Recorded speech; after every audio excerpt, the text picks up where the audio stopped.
Hello, everyone. It has been a long time, and I have definitely missed you guys. I think our last episode was in December, and I said that we were going to take a break, and boy, did we take a break. 6 months later, and here we are. But I'm glad to hear that you're safe, your family is safe, and that we made it to this point.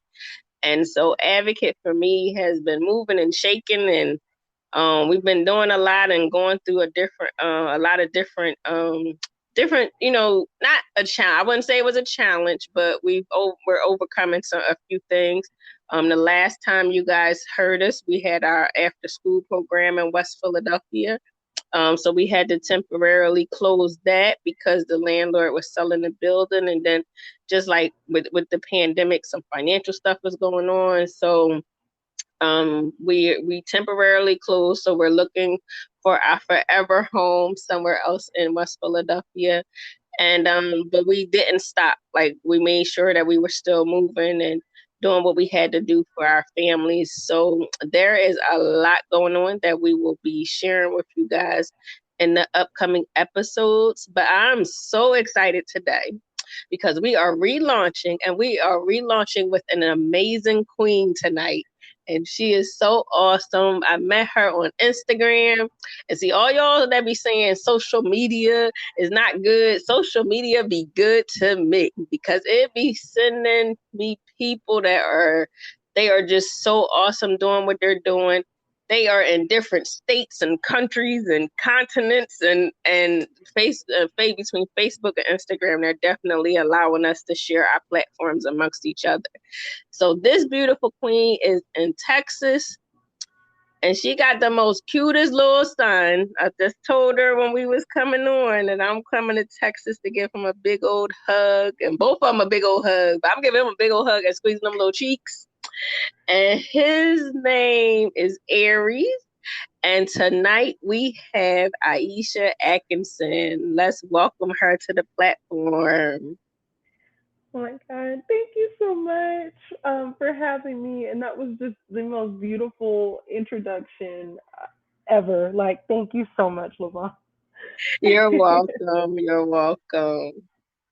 So tell me more about. I know I see the pictures and I see what you guys are doing in Texas. And when I tell you guys, she is definitely advocating for her son, and not only for her son, but for the other children in Texas and the surrounding areas. So please tell me about Aisha Atkinson. Who is she, and what is her passion? So Aisha Atkinson, aka me. uh, um, I am an instructional coach at the elementary school level. I just recently transitioned into that role after serving almost a decade in the classroom as an ELA and ESL teacher. I am also most recently named a rising leader for the Texas Council of Teachers of English Language Arts.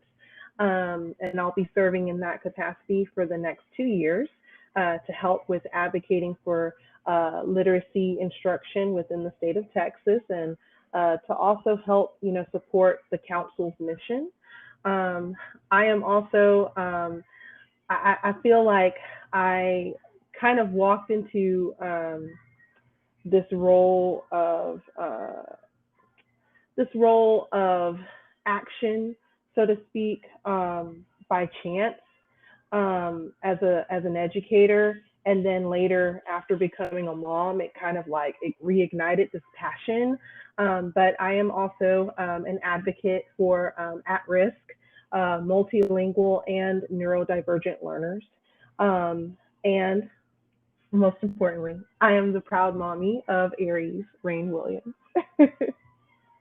Awesome, awesome. So we definitely share like similar paths as far as like literacy and education. And I told y'all she was an advocate, but I didn't even know she was doing all that, y'all. She is moving and shaking. Like, I see some posts and I'm like, yes, I be liking and sending her kudos. And so I ain't know all that. Like, she on the council and all that stuff. Yes, mom, yes, yes, yes.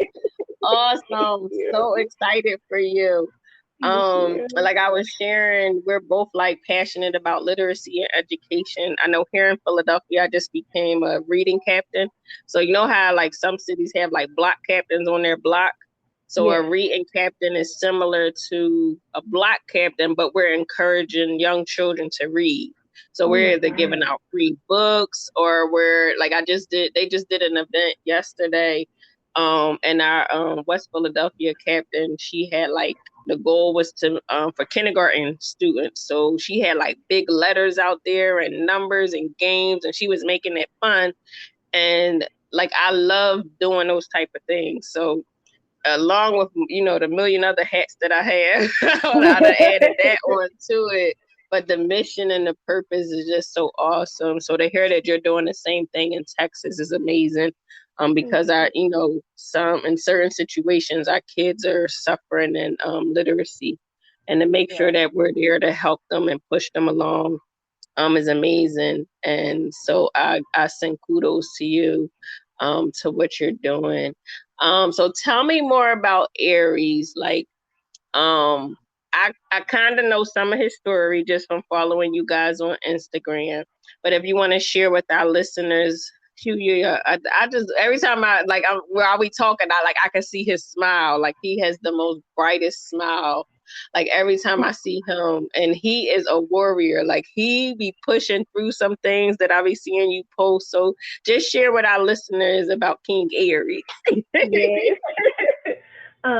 So my sweet boy Aries is um he was a 23 weeker, micro preemie, born in 2017. He weighed only 1 pound and 11 ounces, and was given 20% chance to live. Um, and that was, really hard at the time to hear that, uh, and to also kind of be told that, um, and this is literally what the doctor said to me.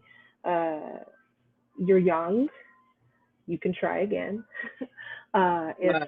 he doesn't live. And literally not the thing that you want to hear as a new mom, but especially like as a first time mom. Um, and then to also hear that being said within the presence of your child as he's fighting for his life. Mm-hmm.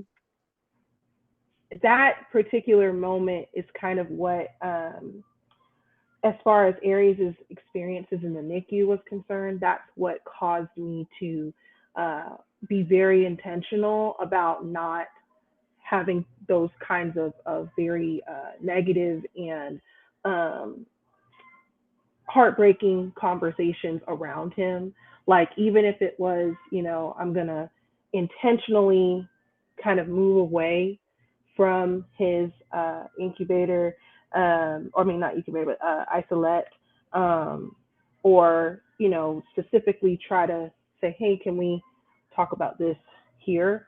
Um, these were steps that I took to kind of keep him away from that kind of talk, if that makes sense, to kind of Yes. protect his space and protect the energy that I kind of wanted to get to him, which was more positive, loving, upbeat, even on those days when things were going crazy.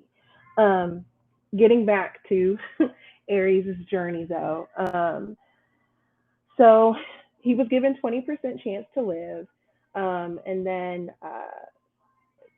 they did some labs on him, and I and will forever be so grateful to the nurse practitioner that he had at the time, because she kept looking at those numbers and she was like, it looks very familiar to me, like that pattern looks familiar. And she was like, if you would give your consent, I know he's very, very young, but I would like to do a brain scan on him.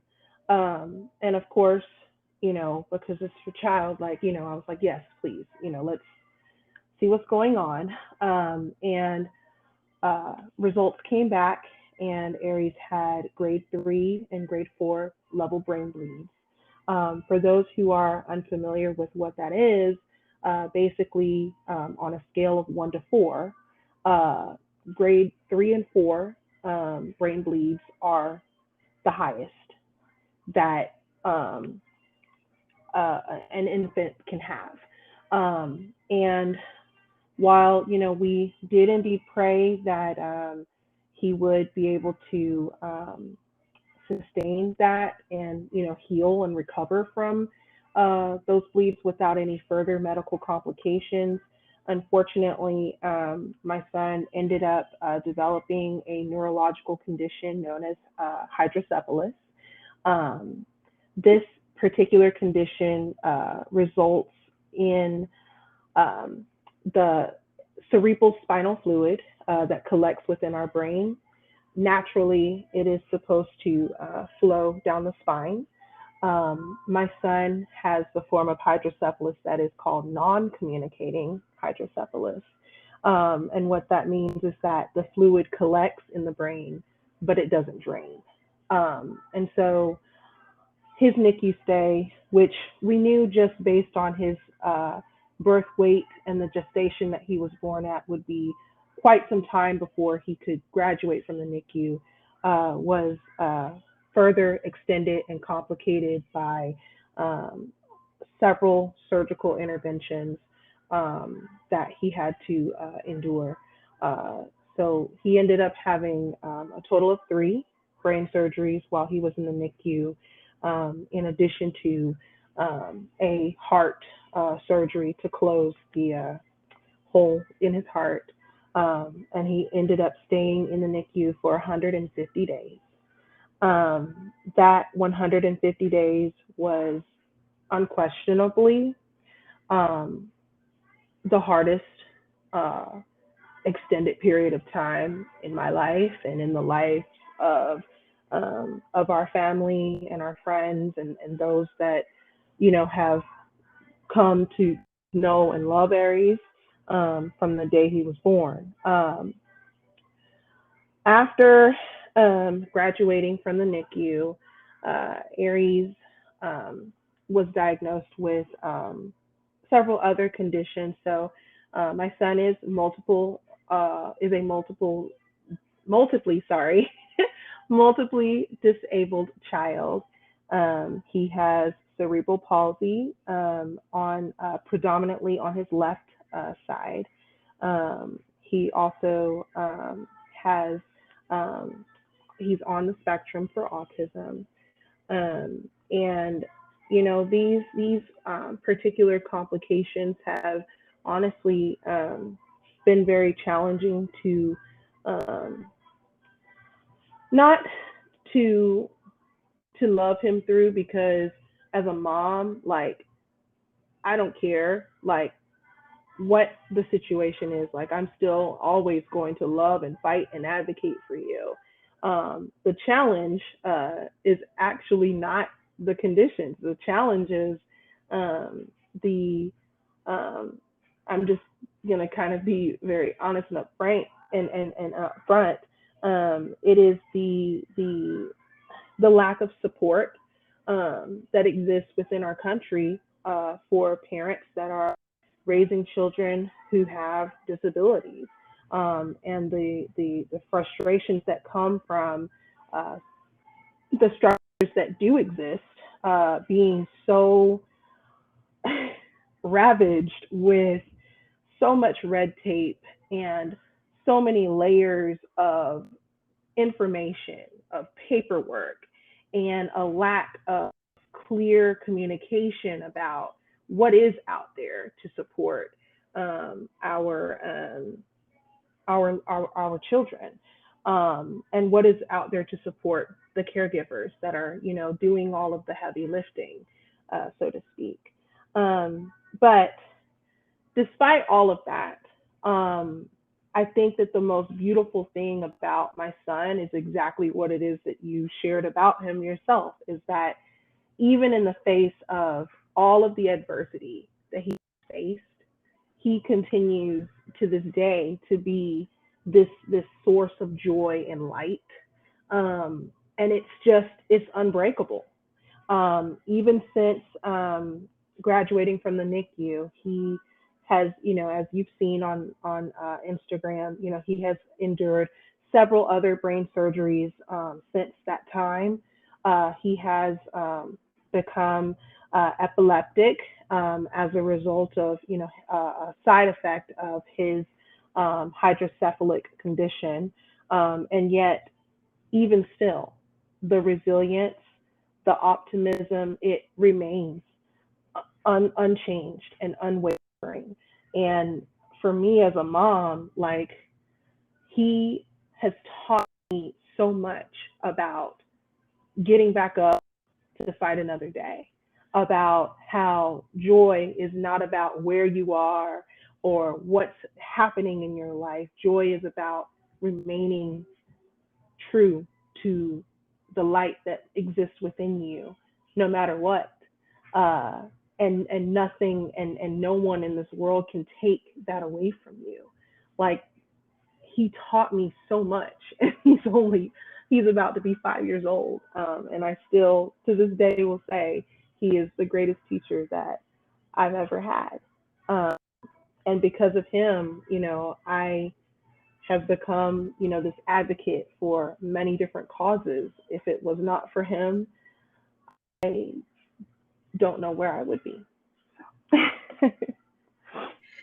We share the same, similar journeys. Because my son, he actually just turned 15. Girl, wait till Aries turn 15. Oh my gosh, you're gonna be like, what in the world? All that we done went through, and they be hovering. He's taller than me now, and I'm like, oh my gosh, because my son Yeah. was a preemie. 2 pounds 2 ounces. I was actually a preemie, 2 pounds and three Really? ounces. Yes, yes. And I did so not my know mom that. said, yep, my mom said I had like seizures when I was in the NICU. But when I tell you, when I left out the hospital, I never went back in the hospital again until I was having my son. Like, I had never ever been back into the hospital after that.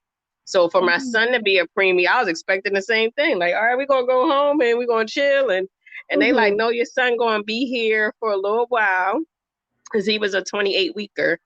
And I was like, oh, okay. So how long he gonna be here? Like 2 weeks? And they like, no, he gonna be here close to, because he was born in June. He wasn't supposed to be due till September. So they like, he gonna be, here at least close enough to the time that he would have been born. So I'm like, Uh-huh. okay. And I know for me that day they was like, okay, mom, you going home, you getting discharged. And I was sitting there in that wheelchair, like, so where my baby going? And they was Yes. just like, yeah, he's gonna have to stay. And so I totally understand when you said that 150 days was like the longest, and every day was different. Some days Yes. was up, some days was down. I actually left. Then I was working as a Head Start teacher, lead teacher, and I was just like, y'all, I'm out. Like, I gotta, Yeah. go to the NICU with my baby. They understood, but they was like, oh, you could just take FMLA. I was like, no, I'm resigning. Because I don't know what this journey might be like, and Yeah. so I left and definitely heard the same thing that you heard. With me, it was the social worker, because since I left my job, my insurance, was connected to my job. And Yeah. so they was like, well, you need some insurance because this baby is in the NICU. And I was like, oh, yeah. So they was like, we got to go get his social security card, his birth certificate, and all that. And so they told me to ask the social worker for the the hospital certificate. Yes. And when I asked him for it, he nicely said, well, I can't give it to you yet because we're not sure if he's going to live. And I Yes. looked at him and, like, I tried not to cry, but, like, I felt my heart drop to my stomach. And I was just standing there and I was like, sir, I'm not being rude, but this is what I feel in my heart. I said, I know the God that I serve is going to let my son live. And so what I need you to do right now is to go get that hospital paper for me so I can go get his social security card so we can get him some medical coverage. Oh my God. And he just But looked at me like, but did you hear what I just said? And I said, did you hear what I just said? And exactly. so lo and Exactly. behold, I wound up getting the paperwork. I don't even remember if he gave it to me after that because I was just so done with him. Oh But my you know, goodness. it was crazy. Like that's why when I totally understand what you were saying when you say that, those days in that NICU, it was something different every single day. When I tell you, and then where the hospital that we was at, it was like multiple babies in one room, and Yes. one Yes. baby had passed sitting next to my son. Like they had to rush because I used to sit next to his bedside every single day. I missed like a half a day because I had my baby shower. But other Mhm. than that, I was there, the whole entire time. And one day they was just like, "Mom, you got to leave. We have an emergency with another baby." And when I tell you, I came back and that baby's bed was not there. Like Oh I my was god. just done. I was like, "Oh my god!" I was like, "I'm never leaving his side." Like it got to the point where the doctors and nurses would be like, "Miss McMillan, like you have to go eat." Like, even Yeah. though you love your son this much, like, you got to Mhm. go eat and take care of you. Like, go take a walk, go drink some water. They was just like, I don't want to say they was pushing me out of there, but I understood what they were saying. Like, they also Yes. still had to do their work, and they couldn't do it with me sitting there because he had like Yes. multiple blood transfusions. He they had like different cardiac. He had like a heart doctor, um, because they wasn't sure if he had like a hole in his heart, but it Mhm. eventually closed up on his own. Mhm. But that's why I said, like, when you watch them go through their journey and as they go into teenager and they graduate from kindergarten and all that stuff, like, you're gonna have so many emotions because Yes. you watch them go from being in the NICU all the way up to Mhm. what they are now. And when I tell you they are fighters, like Yes. they are definitely fighters. And like I was sharing, when I see Aries on there, you might say in the caption that it was a hard day for him, with his OT and the PT but when the picture, he be smiling like it's like, oh my goodness, Aries, like that's what you look like on a hard day. Like I can't wait to Yes. see you when you have them joyous days. So Yes. he definitely be blessing my heart when I be sharing, watching y'all journey on Instagram. And just it was, just as a parent, and I could hear in your voice how you like switched from being a mom to being an advocate for him. Mhm. And then now, like when I heard you say like how you got to cut through the red tape and mounds of paperwork, and when they denying you for this, and you like, no, but my son really needs this, or my Yeah. child really needs this, and they're like, well, you don't qualify for this, and you're like, well, what do I need to do to qualify? So I Mhm. totally understand what you're saying with that, because with my son, he has a feeding tube, and they kept denying him for different stuff, even with Social Security. Like he was on Social Security, as a preemie, they automatically qualify for Social Security Yes. because of their delays The and birth weight. disabilities. Uh-huh. Yeah, Mhm. and because of the birth weight. And when he turned a certain age, they was like, "Oh, he's not eligible no more." And I'm like, "Well, what changed from yesterday to today?" Like, I'm Mhm. not understanding. And they like, "Oh, because he's of weight now. He's able to function in school." And I'm like, I understand that, but that's because I advocated for him. Like, I got him nurse care so that he's Mhm. constantly getting around the clock. Like he gets services during the day, he gets Mhm. overnight care. That's why he keeping up his weight. And Mhm. they're like, "Oh well, he's not eligible anymore." And I'm Oh my like, "Oh wow." And then like when I tell you, I went toe to toe with that lady. I went to before the pandemic, me and her was on a monitor. Like she wasn't even in the room with me. So I think for her that was good Oh because yes. Oh if we yes. had been in the room, it would have Oh, been a done deal. We would have been listen. like Mike Tyson, Holyfield, or something. Cause I was like, "What you say?" I'm like, and I got papers all in my hand, like, "Miss, like this is my son. Like all this paperwork is my son." And she was like, "Well, he's not eligible." And then she turned the monitor on, and I was still. So I was like, "Are we done? Is the meeting over?" Like, Oh my god. Because they know, like because deep down inside, and I have to remember to like try to check myself mhm, because mhm, I have to remember that they are just a essentially a cog in a wheel of just discriminatory, unfair practices that uh, bar disabled children and disabled adults mhm, from getting the support that they need. But Exactly. at the same time, their delivery can be a bit off. And I'm so Mm-hmm. sorry, but cutting off a monitor during a process like that is unprofessional and Exactly. it's disrespectful. It's disrespectful. I will say the other day, um, a lady called from the Texas Health and Human Services. To make a long story short, the person that was overseeing Aries's transition from like Medicaid buy-in to the new waiver that he qualified for, called MDCP, or Medically Dependent Children's Program.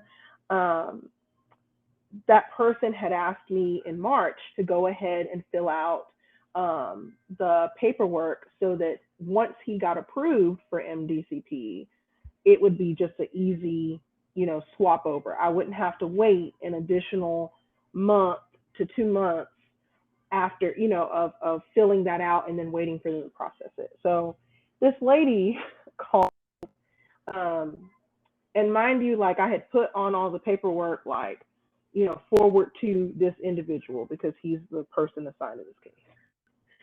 The lady, calls and is like, well, I don't see a system where he was approved for this. So I'm just going to have to tell you that this is denied. Like, Oh, didn't even give me a chance to explain, like, explain. why this form was landed on her desk in the first place.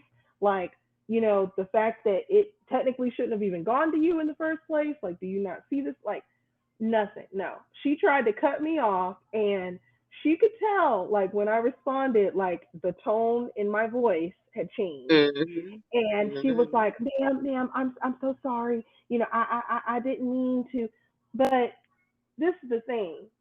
You came at me in a particular kind of way that was disrespectful and unprofessional. You didn't want to listen. You're just so used to and accustomed to issuing out denials and issuing out, bad news to people that you've become desensitized to the Exactly. human on the other side of Mm-hmm. that phone Mm-hmm. call.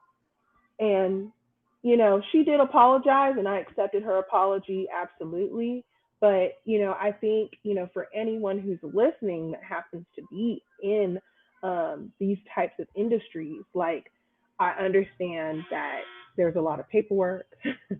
There's, a lot of, individuals that you have to work with constantly, day in and day out, but you cannot lose sight of the human lives on the other side of those phone calls and emails that you're sending out. You absolutely cannot. Um, because while you're dealing with, 20, 30 people a day, that is one family that is going through a whole lot more than just what you have to say in that phone conversation or in that email. And they don't deserve it. Exactly. Especially with the Excuse me. emotions. Yeah, like the many Mm-hmm. emotions that we go through in one day with our Mm-hmm. children. Um, like you said, with encountering, doctors, therapists, nurses, like, and then just our particular day is not the same as anybody else's day. And so to have that, like, especially when you're advocating for your child and then hear somebody say you're denied or you can't have this. And it's like, well, who gives you the authority to say that my child can't have this? Like, just Exactly. because on a piece of paper it says that my child looks like this or that my child is doing this, and you think that deems that he's not appropriate, like he's not eligible for it anymore. Like I'm just not understanding. And I get it. Y'all got a big old binder. Trust me, I work in the same field that you in. Mm-hmm.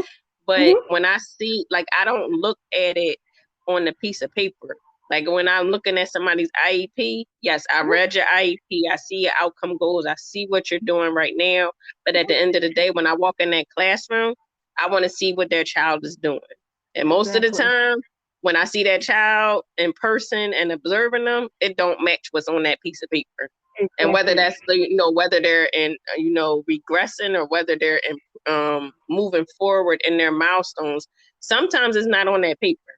And so I Exactly. need to see them as themselves and not just what I see in black and white.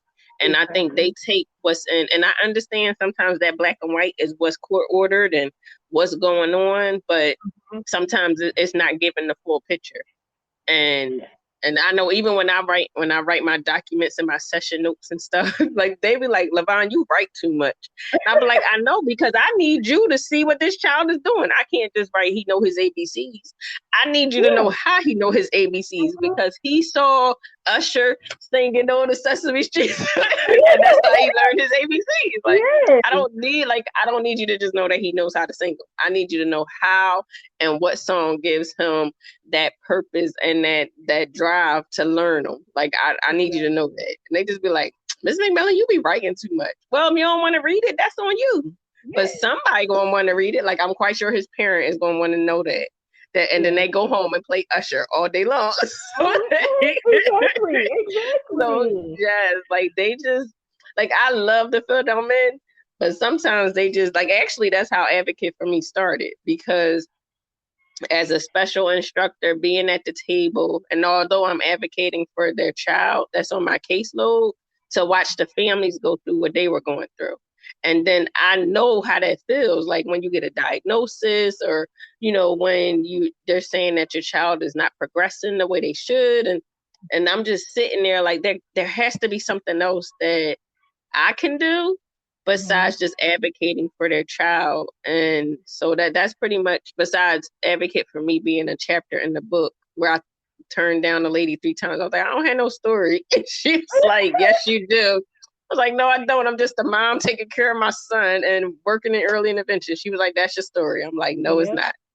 Yes, And it is. lo and behold, it's a business. And that's how we started, like just giving families resources and advocating for them, how I advocated for myself. And so many parents don't know about certain, like you were talking about the waiver, and like so many parents don't know about those things and how they actually have access to them. And they don't know that if their child doesn't get the services that they're provided, that it's a educational grant that they can get because they didn't have the amount of services.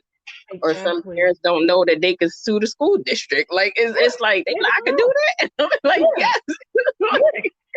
Yes. Yes. It's just like they put all these different things in place, but I think it's I don't even know the word for it. I want to say disheartening just on my end, because I Yeah. know that those services are out there and that they can't access them the way they're supposed to. And then when they Exactly. do access them, they get them 100-page document and make you Yes. fill it out, take you 3 days to fill it out, and then they're gonna say denied for one little sentence on there. Mhm, mhm. So Exactly. does could you talk a little bit more about the waiver? So my question for that is it just in Texas, or is it in any state? So every state, from what I understand, has its own waiver system. I'm not familiar with how they work in the other states, but I know for Texas how it kind of works. So basically, these waiver programs exist, um, particularly for um, children and adults who are um, above the income threshold for traditional Medicaid, um, and are above the income for Social Security supplemental income. Um, can you hear my son in the background? Yes, but he is Oh all gosh. right. Hey, Aries, he is all right. He is all Oh right. my goodness. Yes, we hear you, Aries. We love you, Aries. um, so at any rate, the waivers exist for those that are over the income threshold, um, which while I'm here, let me just express how ridiculous it is that we as a country associate need for services for the disabled with poverty. I just Exactly. it blows my mind how we say that individuals who need um, the most support, uh, the most structure, the most accommodations and interventions that, by the way, cost a whole lot more money than Exactly. anybody could make on a five-figure salary. Even a six-figure salary can't even afford it. Um, it just it's ridiculous. It's absolutely ridiculous, and it needs to change. Honestly, but let me get off my soapbox and get back. No, but that definitely needed to be said. That definitely needed to be said. So as I said, the waivers exist for those that are, above the income threshold. And but the problem is that these waivers come with waiting lists. Um, Aries was able to qualify for of the three of the waiver list within the state of Texas. I think there's like six total. But the first one that he qualified for is called class.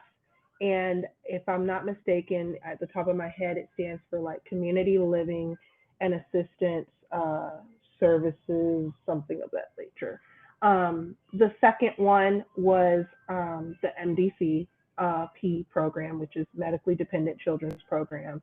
And then the last one is deaf, blind, and multiple disabilities, or DBMD. Um, as of right now, let me just pull it up real quick. um, for class, my son is number, and this is from last week's little update because I call once a month. He is number Oh my God. 61,682 out of 74,152 Texans. Um, On the waiting list. on the way, he Oh is my currently at a 14-year wait, which is expected to end in 2032. Um, DBMD, uh, he is number 810 out of 866 Texans. And that is a 5-year wait on that one. And then MDCP, he finally made it up to number one, but that was out of over 10,000 Texans uh, waiting for qualification to get off the waiting list. Um, I would not have known about these waiting lists if it were not for an incredible social worker, which is one of the reasons why I was so shocked that what happened to you and your son happened, because the hospital social workers are supposed to be there to support families, God. uh, and they are supposed to be there to basically be a beacon of hope and light uh, when things seem very dark and grim. And I'm so sorry that that happened to you and your son. Like I truly am, and shame upon him Thank you. for Yeah, I don't doing think he that. was there long because I think I stayed there longer than he did because I ain't see him no more. Not unless he stayed away from me because I ain't see him Mhm. no more after that day. Yeah. But thank you Well, so much. Thank of course, of course. But we were very fortunate in having an amazing social worker. His name is Anthony. And Anthony, when Aries was maybe 2 months out of the NICU, uh, came to one of Aries's general pediatric appointments to kind of introduce himself and talk to us about Aries and what all did he need and things of that nature. And Anthony was like, "Hey, um, I know that you all don't qualify um, for him to receive Medicaid anymore because of income and things like that. But he was like, I really want you to get him on to these Medicaid waivers. He was like, there is a waiting list. But it's very important that you go ahead and add him now. And he was like, and I also strongly encourage you to call, just schedule a call once a month to kind of inquire about the position that he's at. You know, set it up in a calendar um, for yourself to remind you to do it. And when you call, notice that it changes. Notice the position changes. And so I did it, and lo and behold, at least for MDCP for sure, like he was moving up fast, really fast.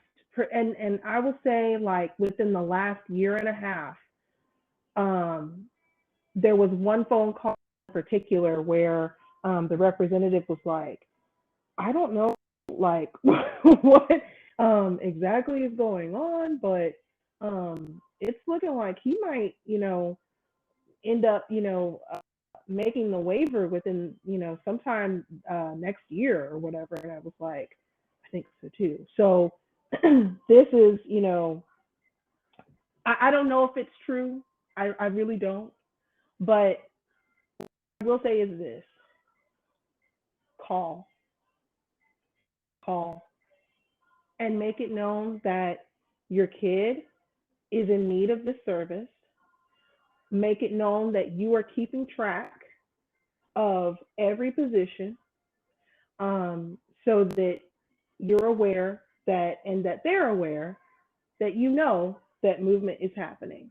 And whether or not, it is true that they move the more frequently that you call or not, it's still important to show yourself as being, you know, that advocate, that person that's not going to take any mess, that person that is very much involved and very much wanting this to happen.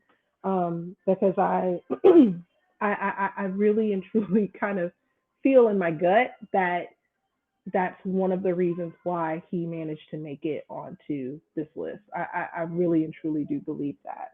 I can't prove it, but I believe it. I do, That's because true. when we first, enrolled, it was, you know, oh, it'll be 5, 10 years, possibly. It just depends. But as I said, like the more I called, the faster he moved up. Um, so yeah. What's that saying? The squeaky wheel. I don't know the rest of it, but I just know that when the squeaky wheel make noise, people pay attention. That's not the actual quote, but I made up my own. Mhm. But they will know when you're advocating for your child, because Yes. I know some people, they be like, "You calling again? Yes, it's me again." Mhm. Like they Exactly. wouldn't know my name, but they would know my voice. Like, didn't you just call here last week? Yep, I did, and I'm on Mhm. the phone again. And then Yep. that's like what I tell a lot of the parents anyway. And I call it they're um like they're going through the paperwork, and normally I be like, oh, the appeal, child, that ain't nothing but them shifting through the paperwork and trying to figure out what parents really want it. And Mhm. so if you really want it for your child, keep calling, Yep. and keep, you ain't gotta cuss them out or nothing, but just, No. hey, say the same thing every time you call. Hey, I'm just calling about the update on my child, name, Mhm. birth date, address, phone number, and then listen to what they say. If they say you need to do something else, then just make sure it's in on time, and that you doing your part, so that when you do call them the next time, they can't say, oh, we didn't get this or we didn't get Mhm. that. And I always tell parents, either email, or if you fax it, make sure you got a copy of it, time, date, Mhm. stamp, and all that stuff, so that they can't say that they didn't get it. Um, Exactly. but my next Exactly. question for you is, I'm just trying to figure out like how you put that in your calendar, and like how, because you're an educator, you doing a lot, and you taking Yeah. care of Aries. So how do you manage to advocate for him and still work full time and still do all the other Oh my things that you're God. doing? It's honestly, it is a lot. Um, it's a lot because I am on top of doing all of these things. Like I am uh, the primary caregiver for my son as well, like on my Mhm. own. Mhm. So one of the things I will say that has helped me a lot is coming up with systems to support myself. So the first thing is really a good tip that came from, I want to say it was the discharging nurse when he was in the NICU. She said for any contact that is that's associated with your son, like a doctor's office, social worker, therapist, whatever. She said add them to your phone as like A1 and then whatever their name is, parentheses, their title or whatever it is that they're associated with. And that has kept me very organized, all of his contacts. So I don't lose anybody's number. I don't get confused about, who's supposed to be doing what because of this system. And I've been doing that since he graduated from the NICU in 2018.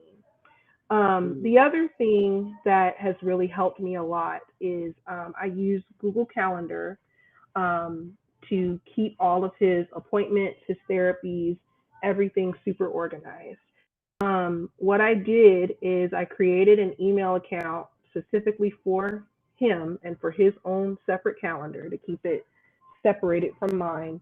And I went in and assigned different colors for the different things. So, like neurosurgery, for example, has like a graphite color. Uh, Physical therapy is dark blue. Speech therapy is green. So that way, when I'm looking at the calendar very quickly, I can tell like this is what goes with what, so to speak. And then for my own calendar, I typically stick with just using pink for myself. Um, when it comes down to yes, getting back to the calendar. So I color code it so that I'm able to kind of like quickly glance at it and see um, what's all happening during the day for him. Um, so that way I'm not, overbooking and all that good stuff. Now for calling on the for the waiver updates, I just assign like one recurring event that happens on the same day every third Tuesday of the month.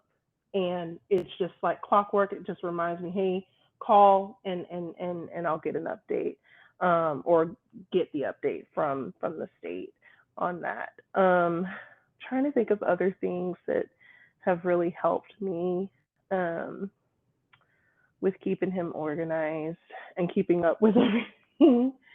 Um, I will also say, like, and this has been kind of a work in progress for me, like giving myself grace in knowing Mhm. that I can't and I will not be able to get everything done in 24 hours, 48 hours, even a week. Like, it's some weeks it's just impossible.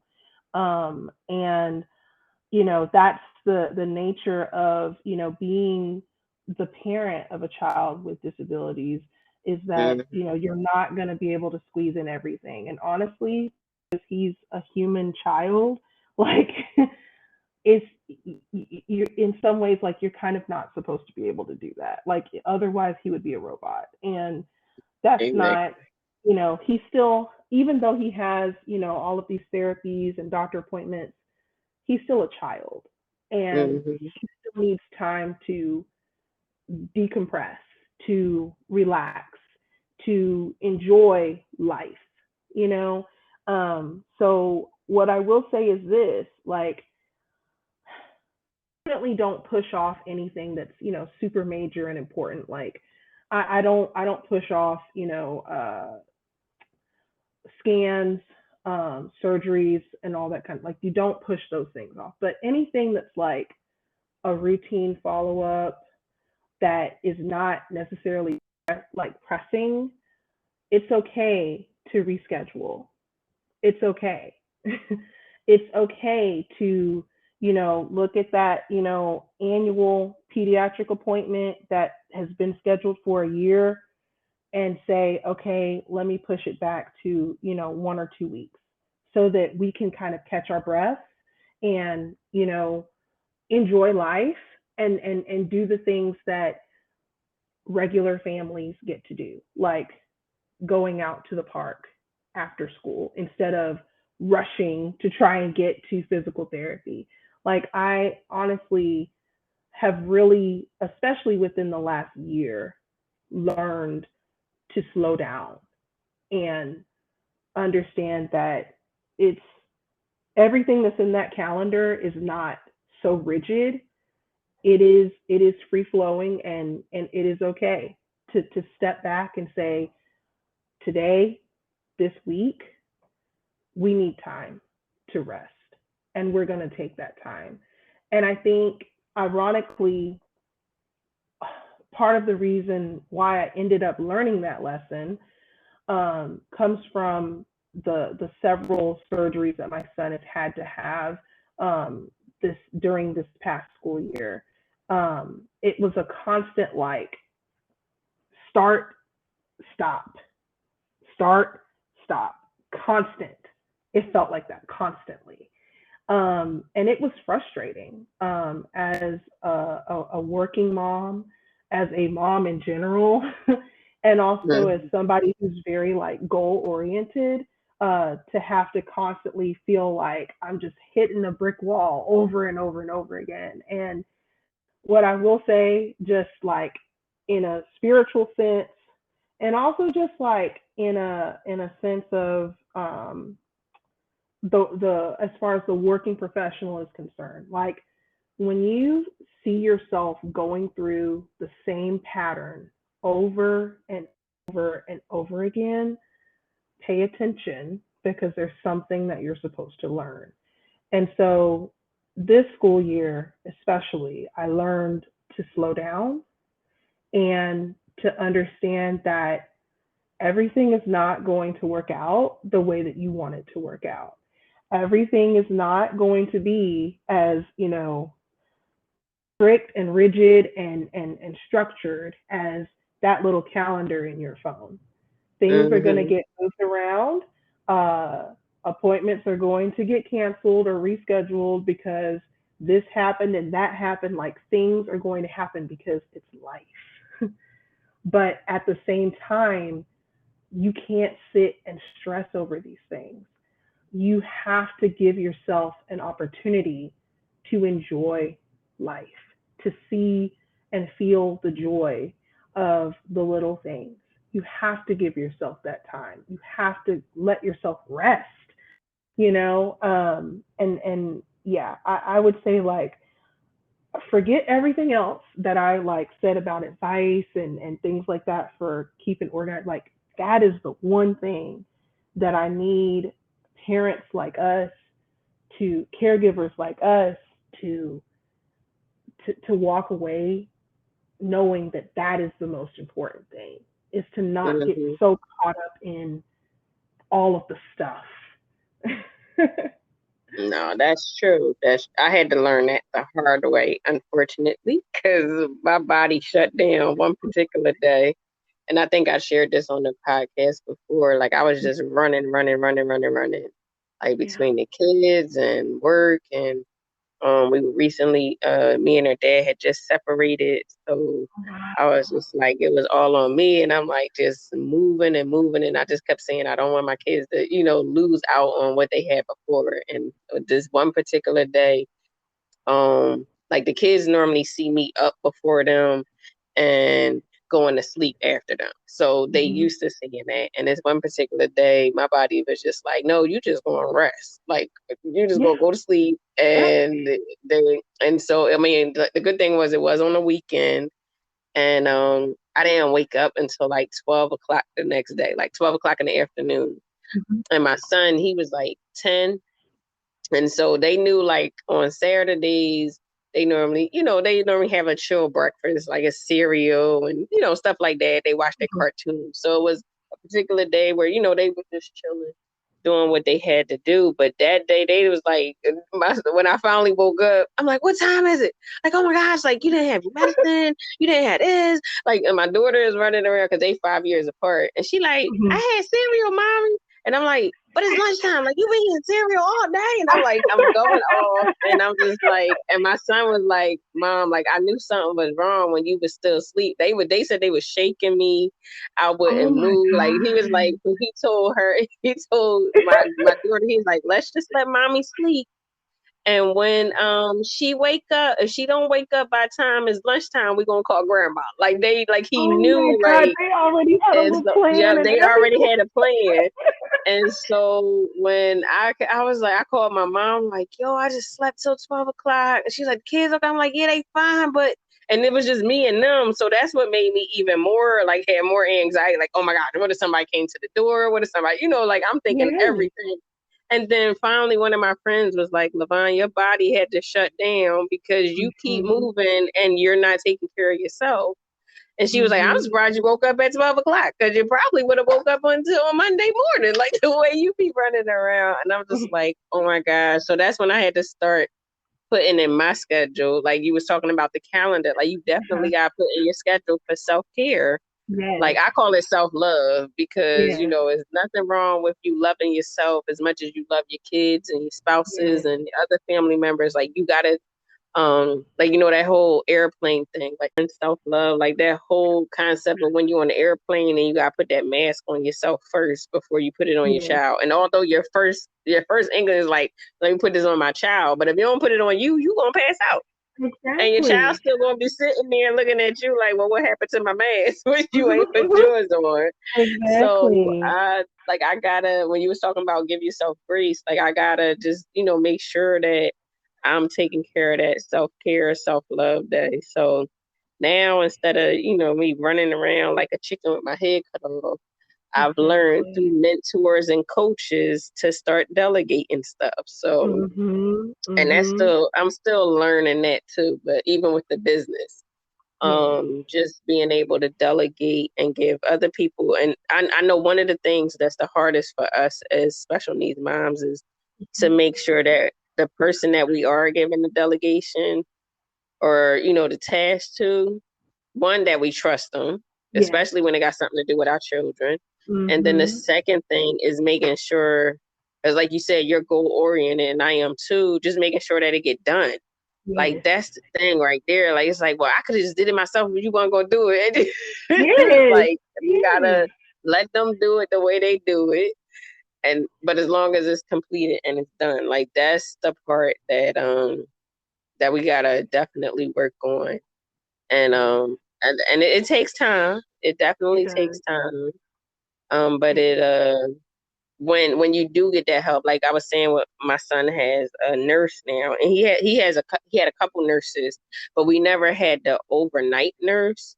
Like they always Oh. approved. Like I had to fight for that. Talking about that red tape, but Yes, for girl. Oh. him, they always gave him the nurse at school because it was like one nurse for like 500-600 kids in one school. And I kept saying, well, she can't give him his feed for 2 hours when she got, what if a kid coming there that's diabetic, or what if a kid coming there, that the nose bleeding, like she can't stop Mhm. doing what she doing my son to take, I was like, so we had to get private nurse care. So then I had to give them a whole scenario just for them to approve that. Oh my And goodness.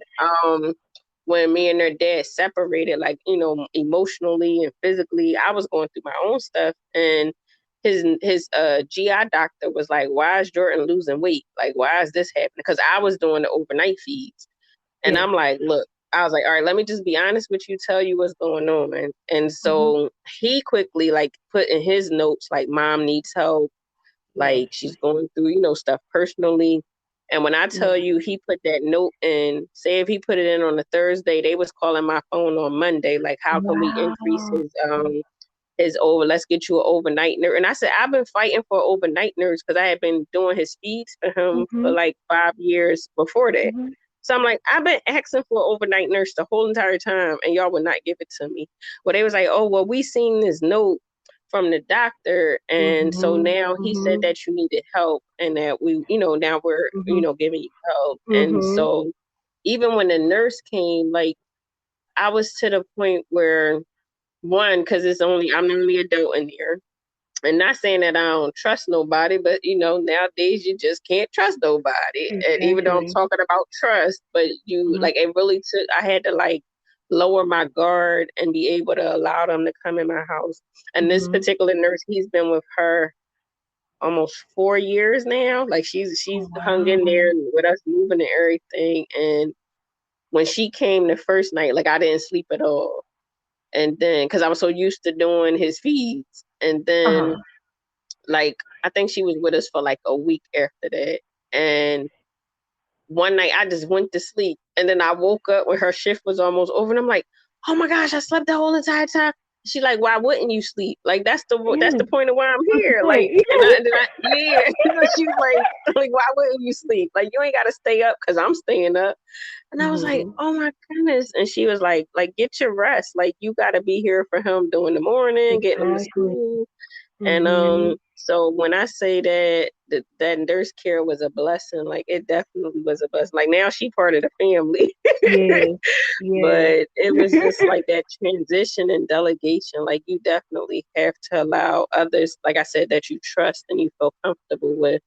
Even Mhm. if it's just with them, like, doing your laundry or doing your grocery shopping. And Mhm. I also learned that too because of the pandemic. Like, we couldn't do as much stuff as we used to do before the pandemic because everything had shut down. But Mhm. we could still, like, do stuff online, and so Yes. I started doing that, and I'm like, oh wow, like, I really could delegate someone to bring me my groceries. Yes. Yes. I'm Like like, I could I, do that, yeah. yes. Honestly, like I would say like that was probably a really powerful lesson that I learned from the Mhm. pandemic is just understanding that I don't have to do it all. Like Mhm. I can just, Exactly. put in my little grocery order and somebody bring it to the house. I like Yeah, I use right to your doorstep. yeah, yeah, right from my doorstep, and like it yes, it costs a little bit more to do it that way, but let me, kind of like put give it like a visual understanding of like what all we as, moms of children with disabilities have to kind of do for a grocery trip. Like for example, for my son, at the time during the pandemic, he was, mobile by wheelchair. So I would have to make the decision to push his wheelchair and push a shopping cart at the same time, or sit him in the shopping cart, but only have like a limited amount of space to actually Mhm. do the grocery shopping. Um, and then when it comes time to unload the car, I have to get him inside, and bring the groceries up by myself, um, and hope that he doesn't have a seizure or anything happens while he's Mhm. upstairs by himself. Like that's a level of stress, both Mhm. mentally and physically and emotionally. Like it's too overwhelming. So here's the $10 for somebody to come and bring this stuff upstairs. So that way I don't have to worry about my child, um, and even deal with more stress on my body because we had to do grocery shopping after school and work and therapies with Exactly. an S. Exactly. And now it's Mhm. 8:30. We're walking in the door with groceries, and I gotta put that up. And then by that point, it's what 9 o'clock. Guess Mhm. what? He hasn't had a bath. I haven't had my shower. So now we're looking at 10, 11 o'clock before I can finally go to bed and then turn around and get it all started over again at 6 o'clock. No, just, Exactly. that right there is a prime example of finding ways to delegate responsibilities so that you can free up more time.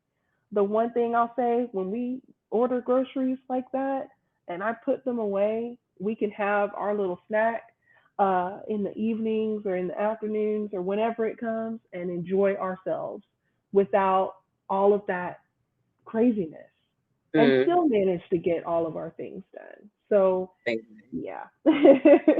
Yeah, I mean, it is definitely a lot of people, I still say I'm a work in progress on that, but Hmm. it's just, it allows you to do so much more. Like, even with his Yeah. nurse, like, I'm Hmm. able to, like, because she comes Monday through Friday. And so when she don't come on the weekends, I'm so used to her coming Monday through Friday. And I'm like, oh, wait, I got to do your stuff now. And so, like, now he's 15. So we're like trying to show him what to do. Yeah. So I'll be like, "Yo, don't you want to get yourself your needle and your feet?" And he like, okay, mom. And I'm like, "Yeah." I'm like, "Go ahead, do what you going to do." But I can't go to sleep until I know that he actually did it. And if I Hmm. do fall asleep, then I'm jumping up like, "Did you do this? And did you do that?" He like, "Mom, I did it." Like, don't you see me connected to my machine? I'm like, "Oh, okay, Oh. good job." And then I'm going to sleep. Then I can sleep the rest of the night. But Hmm. even that, like giving him delegation to take over like his feeds and his medicine and Hmm. all that stuff is like, that's something in itself, because I'm just so used to doing it.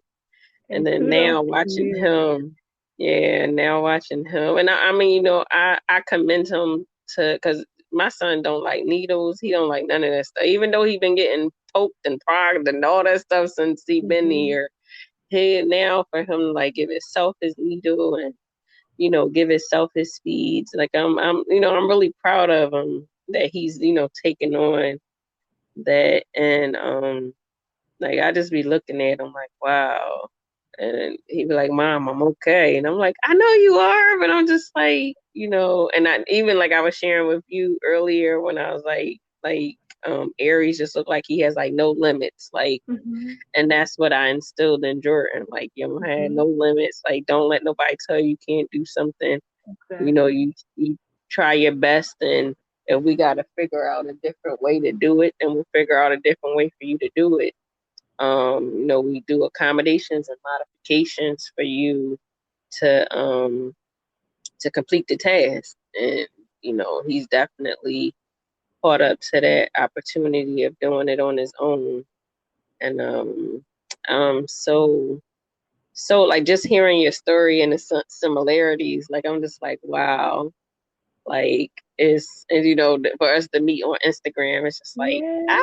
like it's just, I'm just like, God don't make no mistakes. So I told him Exactly. like, how whoever is on my page, whoever following me, and I could be a blessing to them, and they could be a blessing to the business and the listeners and everything. Just use me as a vessel so that Yeah. I can bring out the resources and what other people are doing. And when I tell you I got a tribe on Instagram, we just be rocking and rolling and we Yeah. helping each other. And I have one mom over in Africa. She's doing her thing for the autism spectrum Oh and helping wow. other families. And I'm like, I can't wait to the point where my business advocate for me, and then my son's business. He just got his 501c3, Jordan A. Really? Smith Foundation. Yes.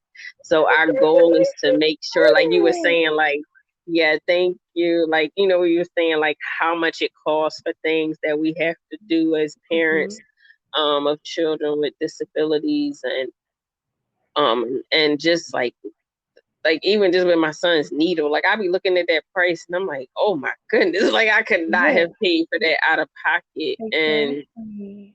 just seeing how some families in some countries, and they just don't have that opportunity that we have here. And I'm like, I can't wait to get to the point where I can be like, a financial source to like Yeah. families like that don't have that opportunity. And so me and her, we keep in touch, and I do as much as I can to send things over to them. But it's just a blessing to watch her go from when I first met her. I think we've known each other for almost, because we met each other before the pandemic. So it might be Hmm. about almost 4 years that we met each other on Instagram.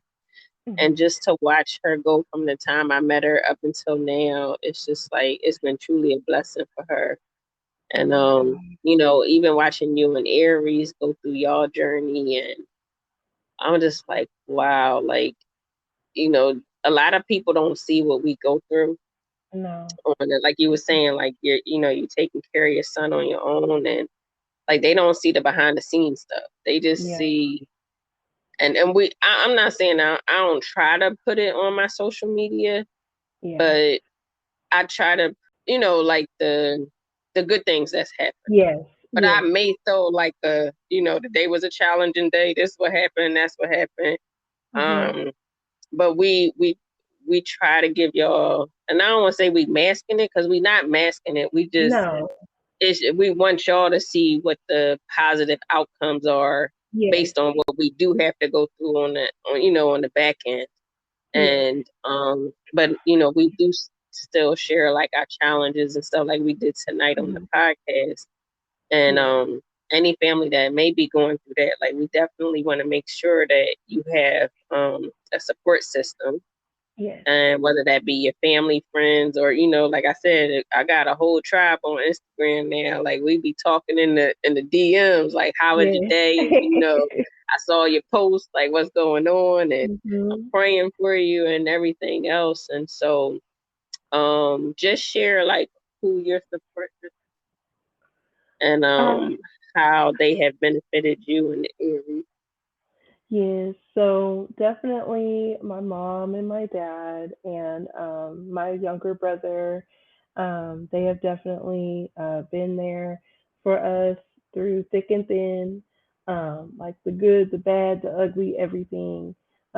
Particularly during my separation, which was just really, really hard. Like unbelievably hard because like when you decide to, get married and you have a kid, like you have these visions of, how you want your life to be. Mm-hmm. And when it when it's different from what you envisioned for yourself, like it's hard. It's Yeah. hard to accept and move forward. Like my mom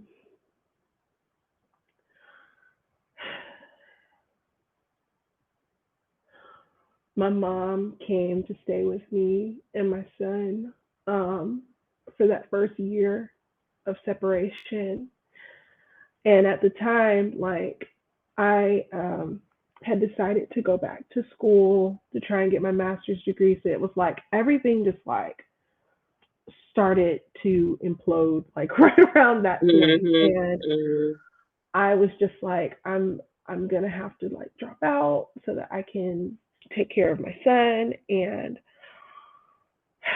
I don't even know, like, he, at the time, he was still too young to go to daycare. But I was like, I'm going to try to put him in daycare anyway. I don't know how I'm going to afford it or anything like that. And my mom, like, literally uprooted her life to come stay with me and, pretty much like help raise Aries while I was working full time and getting my master's degree full time. Like, I didn't have to do like as far as like cleaning, cooking, and all. Like my mom, she did it all. She did it all, and um, yeah, I just for me like during that time period, like I had lost like so much weight, and because I wasn't eating, like it was just really really hard. My hair, which this was like the worst part was like my hair started falling out like massively, like to the point where my mom had come to me one day and she was like, "Are you like, what's going on?" Because She's like, I go in your bathroom to like clean up and stuff. And she's just like, it's just hair everywhere. I'm like, I think it's stress, like it's stress from, trying to continue to be the mom that I was and also, continue to be the worker that I was and the student that I was and still deal with grief Exactly. from losing a piece of my identity, so to speak, and trying to just deal with all of that tension and, you know, um, so yeah. No, you fine. I definitely Yeah. know. That's like definitely Yeah. know. Like Yeah. that Like, journey is like you said. You have one picture of it, and to have it go to yeah. totally different, and it's just like this not what I signed up for. 'Cause I know that you Hmm. say the vows, it's a Yeah. different story. Like you, and I know I'm a Christian, so I took that to heart. Yes. Like Yes. to have Like, it go in a different direction is totally it. I mean, it's shocking, and yes. to have to like mentally, physically, spiritually, everything just awful on you. Like I was even sharing with my mom today. I was like, when I went to the doctor and I told her everything that I was going through, she started crying. And I'm looking at her Oh. like, well, what you crying for? And she was like, you're so strong. Like you're going through all this and you're so strong. And I'm like, Yes. well, I gotta be, because if I'm not, then if I crumble, my kids don't have nothing, or Yes. my kids won't eat, or they Exactly. won't go to school. And like Exactly. just their school system. They used to be so late. Like they would be like an hour and a half late, and I come in there crying. They like, Mom, it's okay. Like you like that, like you was talking about earlier, like giving yourself grace. And I'd be like, but they're an hour and a half late. Y'all got truancy officers. I'm going to get in trouble. They're like, Mom, you got them to school. Like that was the important part. Let us take them. Let us do what we need to do with them. We'll write a late note, but you keep us in communication with what's going on, Yes. and so we could be your support system. When I tell you, they was the support system. Like when my son graduated during the pandemic, but when he graduated, I was all crying like, "Thank y'all so much! Like we made it."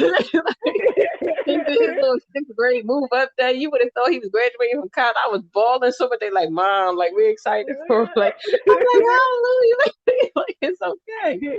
Like you're gonna go through life, but just having like people that have your back. And Yes. like, Yes. I heard you emotionally talking about your mom. Like my mom, my rock too. Like she just be like, what you need me to do? And it's a lot.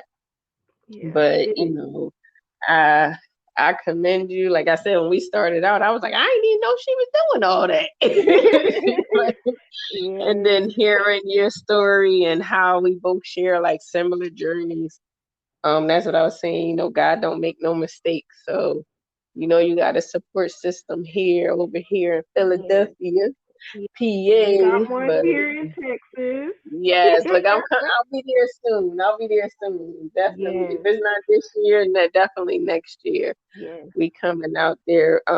Actually, me and Jordan are doing a book fair, a children's book expo, and so they Ooh. call it the Coast to Coast. So they kicked it off here in Philadelphia.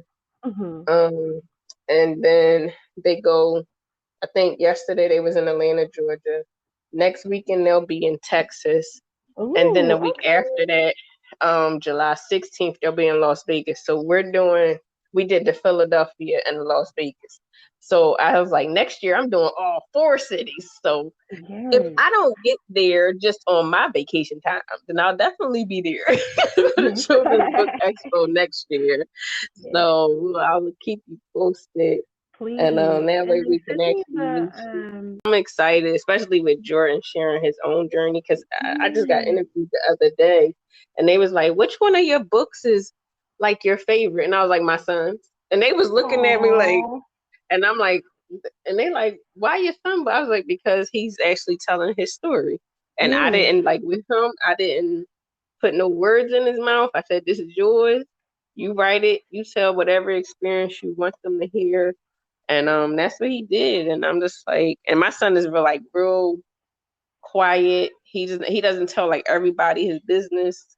That used to Mhm. be me. Like, oh, he got a feeding tube and he was premature, and he'd be looking at me like, Mom, why are you telling this lady all this stuff? And so for him to write a children's book is something major. So that's why that one is That like my is. favorite. Yeah. And but I'm excited for him.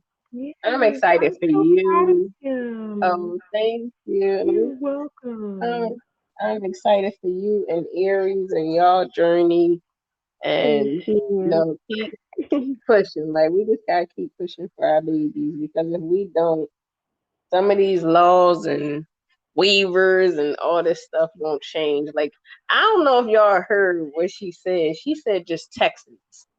And she was like 10,000 Texas. And I'm like, that's just Texas. Like, Yeah, can you yeah. imagine if Can you you did, imagine? or if you looked at the waiting list for the entire United States? Like, that's Mhm. just Mhm. crazy. And that's our babies on that waiting list. Yes. It's Yes. not, It's like a book or something. That's no. human beings Yes. on that It's waiting human list, lives. waiting for Like something that they need. yes. And like I just it's so heartbreaking like to just think about being one of that number. Like how heartbreaking it is. And then what I the one thing that I did learn from one of the Facebook groups that I'm in, and if you're in Texas, definitely look for it's called PTFK Warriors, Protect Texas Fragile Kids, Kids Warriors. Um, this group, if I hadn't have asked the questions that I asked in the group about, kind of what to expect during the MDCP evaluation, I truly believe that we would have been denied, just solely not because he didn't qualify, but because I didn't have the information to know what to put on the Hmm. paperwork and what to Exactly. say, and how to, um, respond in a way that shows need and not look at all this progress, which is so horrible. Like you have Hmm. to talk about all of this negative. You can't, you can't say anything that's like positive because otherwise it may disqualify you. And even though like regardless of whether there's progress there or not, like by default, because you have these conditions, you do qualify for the support. And Hmm. it's so sad. But again, like if you're in the state of Texas, definitely join the PTFK Warriors Facebook group. It is very informative. Everyone is super helpful about explaining what all you need to do.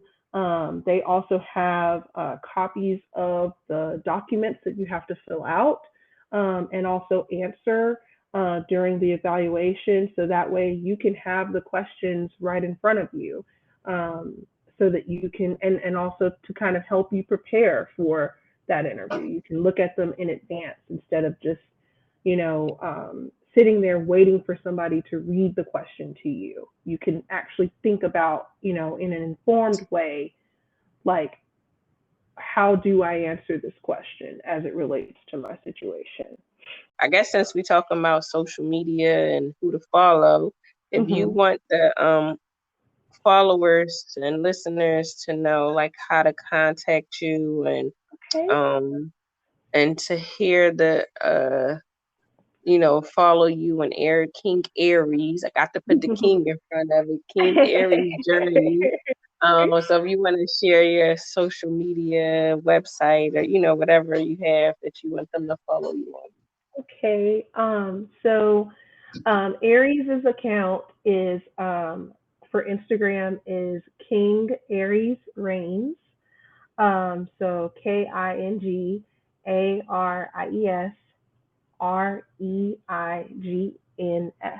So King Aries Reigns. My professional Instagram for all things English language arts and reading and instructional coaching is going to be the Lit Sensei, and that's TheLitSensei.